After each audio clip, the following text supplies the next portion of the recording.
Hello students, हम लोग continue study कर रहे हैं कूलम्ब्स फोर्स को। कूलम्ब्स फोर्स पर अच्छा खासा हमने डिस्कशन देखा है।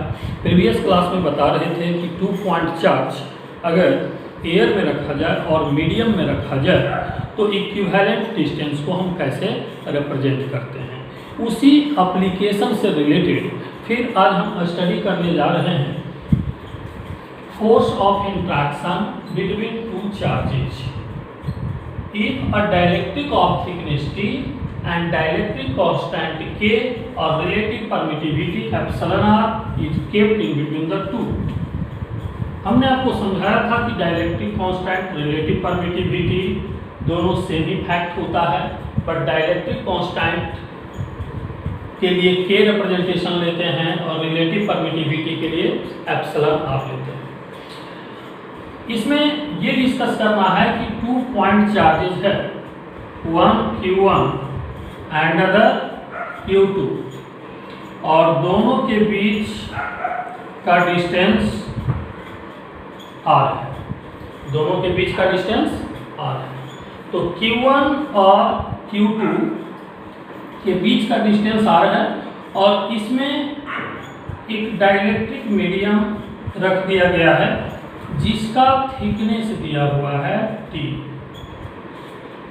डाइलेक्ट्रिक मीडियम दिया गया है जिसका थिकनेस गिवन है T। अब ये थिकनेस अगर T दिया हुआ है और डाइलेक्ट्रिक कांस्टेंट का वैल्यू K है, डाइलेक्ट्रिक कांस्टेंट का वैल्यू K है, या फिर रिलेटिव परमिटिविटी एप्सिलॉन r, दोनों में से कुछ भी इस्तेमाल हो सकते हैं। Then we have to calculate the force of interaction. Then we have to calculate force of interaction between Q1 and Q2। जब दोनों एयर में रखा हुआ था तब याद कीजिए, एयर में आपने स्टडी किया था Q1 by Q2 divided by 4 pi epsilon not r square. यहाँ पर r जब लेते थे तो r क्या था, डिस्टेंस इन एयर, या सेपरेशन इन एयर भी कह सकते हैं, सेपरेशन इन एयर। बट इस प्रॉब्लम में क्या है कि थोड़ा सा सेपरेशन T जो है आपका एयर में नहीं किसी मीडियम में है, और बाकी सेपरेशन कहाँ है, बाकी सेपरेशन एयर में है। तो इसको हम दो पार्ट में कन्वर्ट कर लेंगे। एक पार्ट हमारा R minus T air separation हो गया, और दूसरा part R minus T air separation हो गया, और दूसरा पार्ट T हमारा मीडियम सेपरेशन। प्रीवियस क्लास में हमने डिस्कस किया था कि किसी मीडियम के सेपरेशन को अगर एयर के सेपरेशन में कन्वर्ट करना है तो उसके लिए हम फार्मूला क्या यूज करेंगे। याद है आप लोग को, मीडियम के डिस्टेंस को अगर एयर के डिस्टेंस में कन्वर्ट करना है या फिर एयर के डिस्टेंस को मीडियम के डिस्टेंस में कन्वर्ट करना है तो उसके लिए एक फार्मूला हमने समझाया था आपको, medium separation equal to air separation divided by epsilon r square. इसके हेल्प से हम क्या करेंगे कि जो मीडियम का डिस्टेंस है उसको एयर के डिस्टेंस में कन्वर्ट कर लेंगे। तो ये सिचुएशन जो भी हमने डिस्कस किया है, अब ये सिचुएशन किसके इक्विवेलेंट होगा आपको ये देखना है। अब हम लोग ये एज्यूम कर सकते हैं Q1 Q2 2 पॉइंट चार्जेज है, और इसके बीच का जो टोटल सेपरेशन है वह सेपरेशन r डैश है, where r dash is equal to r minus T, ये एयर में है। लेकिन यहाँ पर जो T मीडियम का सेपरेशन ले रहे थे, अगर उसको हम एयर में कन्वर्ट करना चाहेंगे तो आप यहाँ से देख लीजिए कि R air equal to square root epsilon r m होगा, ठीक है। तो square root epsilon r into r अगर इस फार्मूला का यूज हम करते हैं तो T के बदले हम लोग क्या लिखेंगे, T के बदले लिखेंगे square root epsilon r into T, this in air. r dash equal to this and this value, अब देखिए टोटल जो डिस्टेंस एयर में आ गया वह स्मॉल लेटर r नहीं होगा बल्कि r डैश होगा।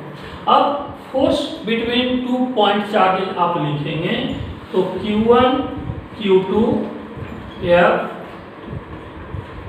डैश इसको लिखते हैं F dash is equal to Q1 Q2 by 4 pi epsilon not R dash square.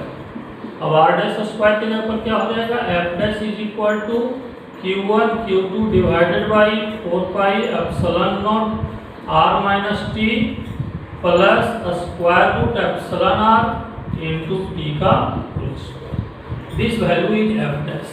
अब यहाँ पर ये जो फाइनल हमने फार्मूला फोर्स का कैलकुलेट किया है, ये एक काफ़ी इम्पॉर्टेंट रिजल्ट है, इम्पॉर्टेंट डिस्कशन है इस मामले में कि कॉम्पिटिटिव एग्जाम में इस पर ज़्यादा ही फोकस किया जाता है और 12th का स्टूडेंट का इस डिस्कशन पर नज़र काफ़ी कम रहता है। चलिए, तो ये आप लोग को समझ में आ गया कि हमने क्या समझा। ये कंटिन्यूटी वैसे ही स्टूडेंट को समझ में आ रहा होगा जो प्रीवियस पार्ट को आपने स्टडी किया होगा कि मीडियम के डिस्टेंस को एयर के डिस्टेंस में या एयर के डिस्टेंस को मीडियम के डिस्टेंस में कैसे कन्वर्ट करते हैं इक्वल फोर्सेस के लिए। अब इसके बाद आगे हम लोग कंटिन्यू करते हैं। कूलम्ब्स फोर्स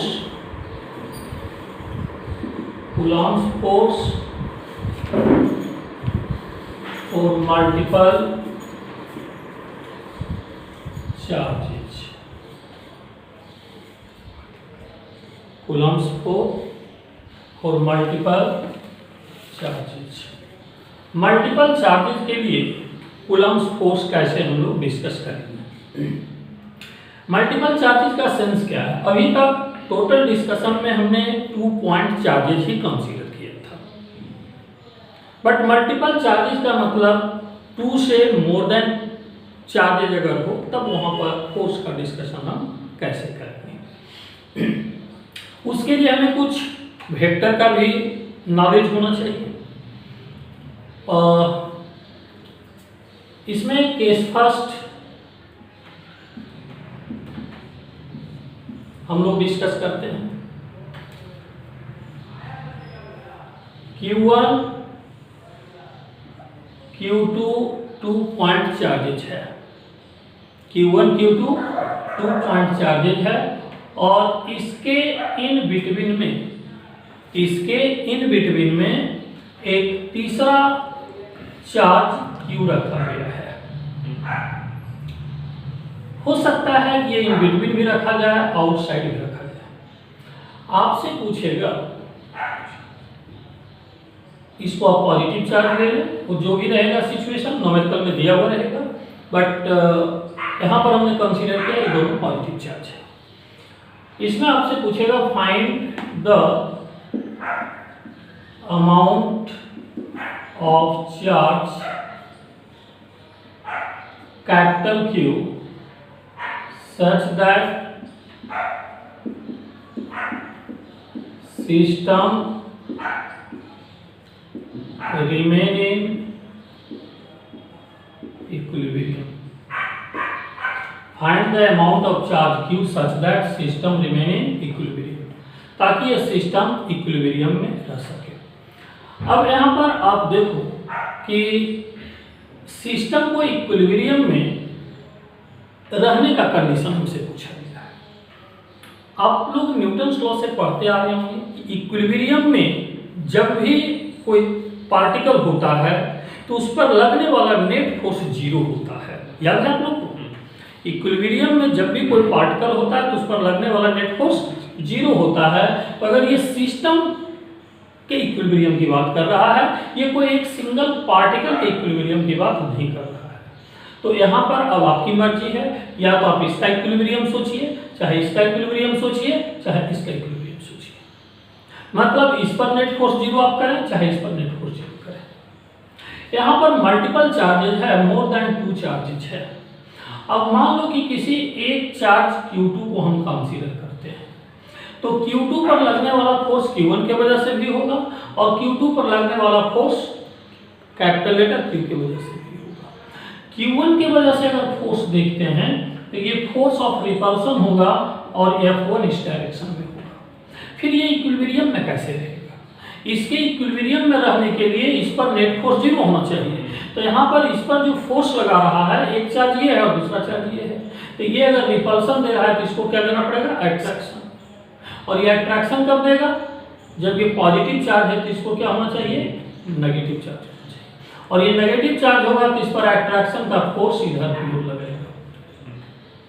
तो ये फोर्स जो हम लोग दिखला रहे हैं वह कैपिटल Q चार्ज की वजह से, और ये जो फोर्स दिखला रहे हैं ये Q1 फर्स्ट चार्ज की वजह से।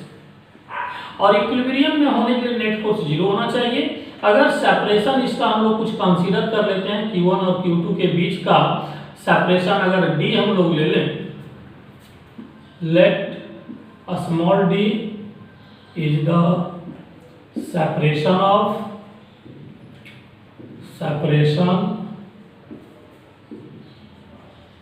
between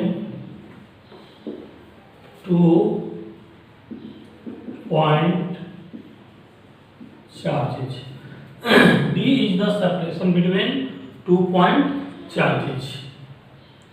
D is the separation between 2 point charges हमने कंसीडर कर लिया। और कैपिटल Q का पोजीशन यहां से कुछ x गिवन है, न्यूमेरिकली कुछ भी दिया हुआ रहेगा। अब ऐसे केस में फॉर इक्विलिब्रियम ऑफ Q2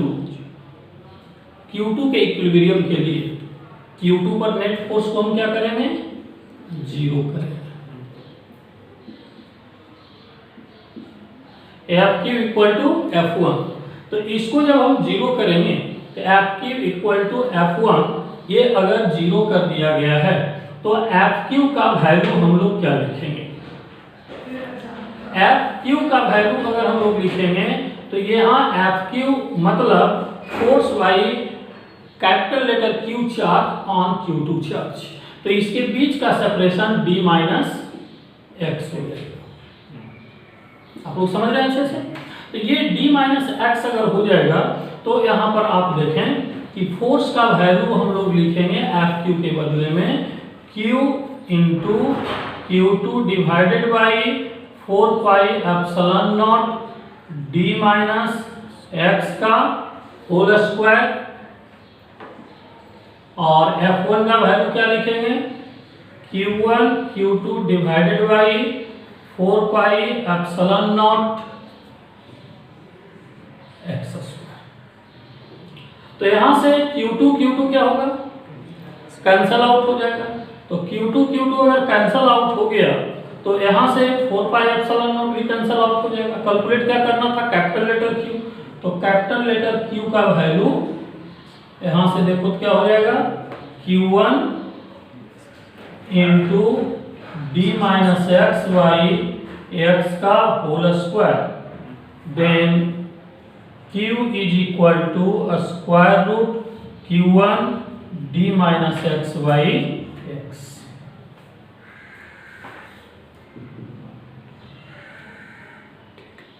तो Q equal to square root Q1 d minus x by x. अब यहाँ x दिया हो रहेगा, d दिया हो रहेगा, Q1 दिया हो रहेगा, Q निकल जाएगा। अब हो सकता है कि यहाँ पर आपके दिमाग में एक सवाल आ रहा होगा कि आपने Q2 का इक्विलिब्रियम क्यों सोचा? आप Q1 का भी इक्विलिब्रियम सोच सकते हैं, तो बिल्कुल सोच सकते हैं। सिंबॉलिक रिजल्ट अलग आएगा जब आप Q1 की इक्विलिब्रियम सोचेंगे। जब Q2 का इक्विलिब्रियम सोचा तो ये Q1 के टर्म में आंसर आ रहा है, जब Q2 का इक्विलिब्रियम सोचेंगे तब Q2 के टर्म में आंसर आएगा। लेकिन न्यूमेरिकल आंसर जो है उसमें कहीं कोई चेंजिंग नहीं आएगा, राइट। और दूसरा बात, यहाँ पर Q का वैल्यू कैलकुलेशन के बाद पॉजिटिव आएगा, लेकिन ये चार्ज पॉजिटिव नहीं होगा क्योंकि पहले ही हमने मेंशन कर दिया कि this charge must be negative one. ये चार्ज पॉजिटिव नहीं होगा, ये नेगेटिव होगा।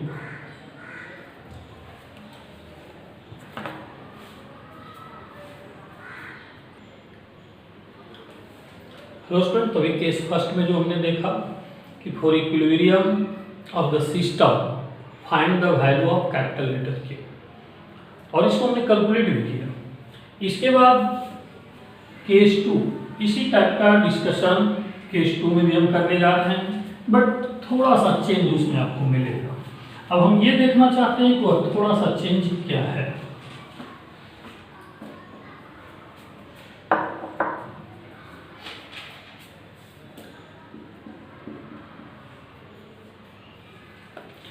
केस 2 में हम लोग ये कंसीडर करते हैं कि अगर Q1 और Q2 दो पॉजिटिव चार्ज है, Q1 और Q2 दो पॉजिटिव चार्ज है और एक थर्ड चार्ज को यहाँ पर रखा गया है। मान लो कि ये थर्ड चार्ज यहाँ से x डिस्टेंस पर है और ये दोनों के बीच का सेपरेशन d है। इसमें आपसे ये कैलकुलेट करने के लिए कहा जाएगा कि find the position x for which the net force experienced by the charge q is 0। कितना डिस्टेंस x पर हम रखेंगे कैपिटल लेटर q को ताकि नेट फोर्स का वैल्यू 0 हो जाए। तो नेट वैल्यू 0 होने के लिए हमें ये देखना है कि कितना डिस्टेंस मेंटेन करना है। तो पहली बात ये देखिए कि Q1 के द्वारा जो लगने वाला फोर्स इस पर है F1 इधर की ओर होगा और Q2 के द्वारा लगने वाला फोर्स F2 इस पर इधर की ओर होगा। दोनों फोर्स जब इक्वल होगा तो नेट फोर्स 0 एक्सपीरियंस्ड हो जाएगा। तो इसमें क्वेश्चन जो आपसे पूछा जाएगा, find the value of x for which net force on the third charge is equal to 0। Net force on the third charge 0 के बराबर होगा, उसके लिए x का वैल्यू क्या होगा। तो अगर net force on the third charge 0 है, इसका मतलब क्या है, F1 और F2 दोनों इक्वल होना चाहिए। तो इसके सॉल्यूशन में हम लोग लिखेंगे for 0 force on the third charge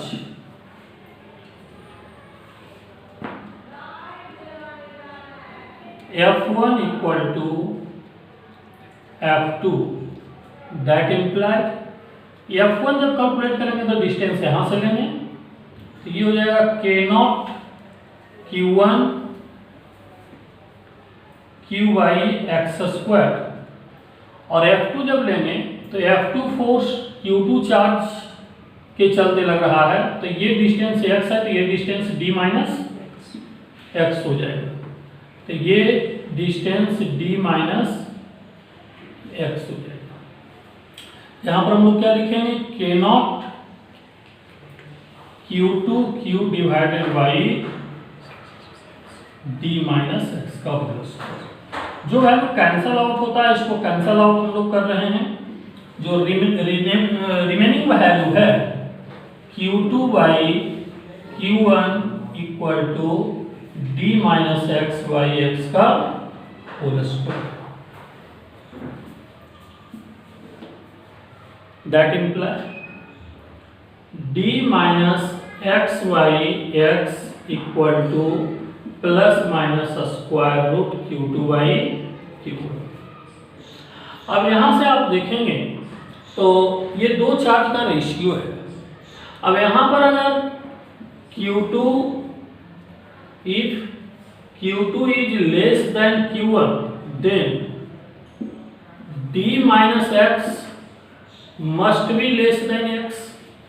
ये बात समझ रहे हैं, रेशियो में ऊपर वाला वैल्यू जब लार्जर होगा तो ये वैल्यू भी लार्जर होगा और ये वैल्यू स्मॉलर होगा तो ये भी वैल्यू स्मॉलर होगा। इसका क्या सेंस है, d माइनस एक्स Q2 का डिस्टेंस है तो इसके स्मॉलर होने से स्मॉलर हो जाएगा।